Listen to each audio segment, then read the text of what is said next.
Good morning, everyone. Welcome morning. to Fridays After 5 with the Wimmer team here. I'm Jake, this is Eric, and today we're actually going to be talking about what are the important elements in a transaction of real estate. So as a buyer, as a seller, what are the different levers you can kind of pull on when you are trying to negotiate an offer? Yep, for sure. So first thing, you obviously have a list price and then, or an asking price. Sure. And, so you got to determine what you can afford, so there's the financing piece right off the bat. You got to get figured out as a buyer. Obviously the seller is going to want to know if you're a capable buyer as well. So the financing piece right off the bat, if you're looking to purchase a home, you want to have that pre-approval letter, and when you put an offer in, the seller is going to want that pre-approval letter. I mean, that's pretty standard that they want to know that you're an able buyer. Right. So two things: price. That's pretty standard. Like, what are you asking? What is the buyer willing to offer? And then financing piece. So there's different types of financing: FHA, conventional, USDA, VA, and all of those are going to have different elements to it, and cash as well. So what's going to be stronger in the sense of the buyer, offering a different type of financing versus what the sellers want. So those are different things that you have to consider on both ends. But also with price, there's the ability to use what's known as an escalation clause, which is kind of similar to what you would expect like a eBay bid to be. So you could say, here's where our price starts. That's a good way to put it. Yeah, and here's where our price ends. So we're gonna automatically increase the offer. And there's pros and cons to doing this, which we won't get into today, but there's certain situations where it might be smart to do an escalation clause. Right. I mean, I think my buyers have thought, hey, I would like to get the obviously as a buyer you would like to get the best price, so I'm willing to pay $190 for it, but I would really, if I'm going to lose out on the property, I'm willing to escalate this up to, let's say, $195 or $198 or whatever it is, and it'll step up $1,000, each time. So up to that amount, but not over that amount. So so that's a good strategy, and it helps you possibly be at the top at the end. Right. Have that top bid. But so the other thing that comes up with price is if you're going to ask, or if you're willing to pay over asking price. Let's say it's $20,000 over asking price. There's something called an appraisal gap that comes up, right? So it may appraise at $10,000 over asking, but if you're willing to pay $20,000 over asking, there's a gap of $10,000. So what's going to happen with that $10,000? Right. And obviously the buyer's going to have to know the implications of that. That's going to be extra money that they have to come to at closing. And also, when you're a seller, maybe you talk about that. When you think about what price to list your house at, right? Yeah. So an appraisal is always going to be a factor whenever you're dealing with any type of financing, and a cash buyer could also have an appraisal as well if they wanted to and they didn't waive it in the offer. So an appraisal is basically what the banks having done to approve the amount that they're going to lend on the property. Right. So when you have a asking price and someone offers over that, they're basically saying, we're willing to pay more for this property.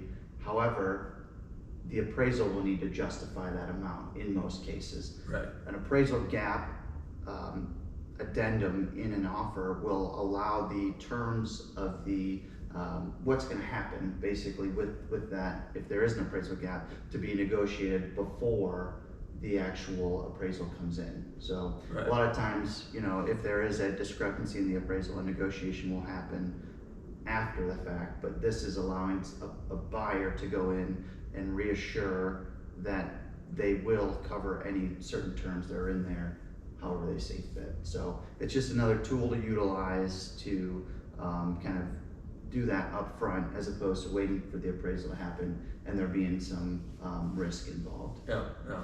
So, and whenever in a deal, you never want to be like surprised. You know, it's like, hey, what if this happens? And then we're going to do this, right? So, hey, this is, and you're going to get it all in writing. That's what realtors are really good at, right? Just making sure everything's in writing. Yeah. We're talking about addendums, so that those are, you know, you're going to have the purchase contract, the original, but then things come up and you have to renegotiate and get that all in writing. So clarity is key. Right. Clarity is key. Right. Yep. So the next thing, title company. So you know, there's several great title companies here in the area, and a lot of people don't know that actually you don't have to use the same title company with the buyer and the seller. It does make things a little bit easier from a communication perspective, but a buyer could use their title company and a seller could use their title company. So not very common though, right?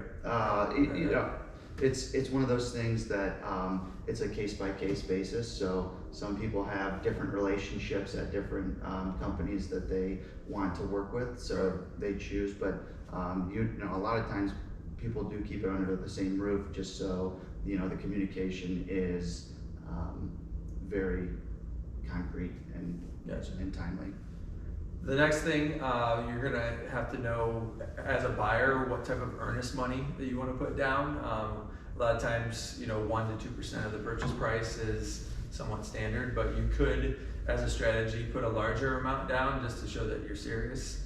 I've had quite a few investor clients put a bigger amount down just so they show that they're you know, not going to mess around with, you know, all the terms and things like that. So they're not going to try to back out last minute, you know, if you have a $10,000 earnest money, you know, check down. So earnest money essentially is like good faith money. Like, we're gonna, if you accept this offer, we're gonna put this money in escrow to ensure that we follow the terms of the contract. If we breach the contract, then you know what happens to that earnest money is described in the contract, and essentially it's giving the seller confidence that the buyer is going to move forward. So there is no set requirement for what earnest money has to be. Some people do, you know, thousands and thousands of dollars to try to give the seller confidence, and then some people, you know, it's a matter of, hey, we're going to put this much money down. So it can be whatever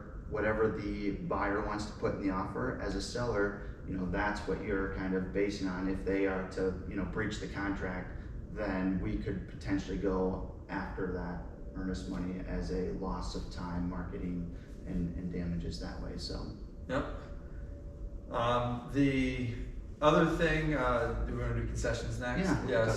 So concessions, right now, you know, it's still pretty much a seller's market, you know, for sure. And, you know, asking for seller concessions isn't as, you know, prevalent as it probably once was, but you still can, you know, one strategy with that as a buyer, asking for them to pay for a few points to buy the interest rate down. I mean, that's a strategy that we're definitely seeing a lot more of. People are worried about the higher interest rate, so they're trying to get some of their closing costs paid.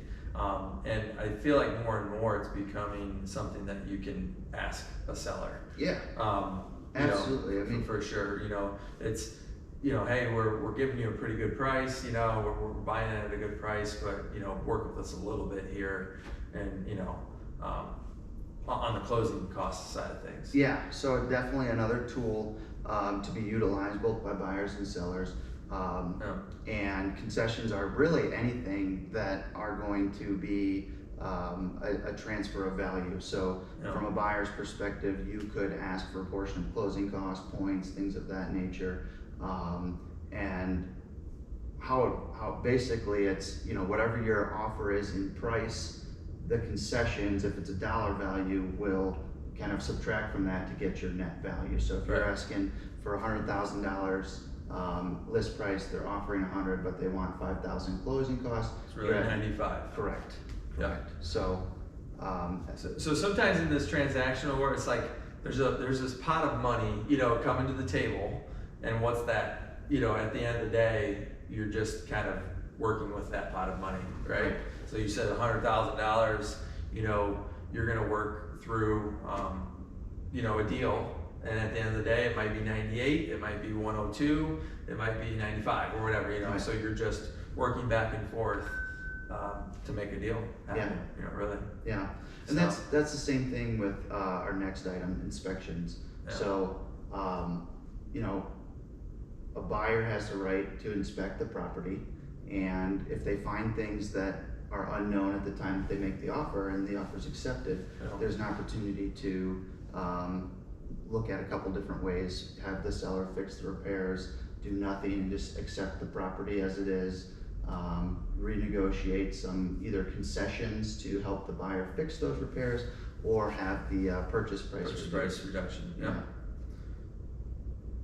Yeah, so inspections are important, and a lot of times, as a seller, you could even have the property inspected before you list and fix some of those things so that doesn't become a surprise. So that's one of the things we kind of talk about too to sellers is that 'Cause something that they want to do. It's gonna come up eventually, right? You got all these little things that need fixed, it's probably gonna come up on inspection, so it's just easier to, as a seller, get taking care of those so they don't pop up when you're going to sell. Right. But on the other side of that, if you're the buyer, I've had quite a few of my buyers say, hey, we're not gonna get nitpicky on the inspection, we're willing to cover any cost that's up to $5,000, and then any major fixes above $5,000, then we'll renegotiate, Yeah. what's going on. But that gives the seller a little bit of confidence that it's not gonna be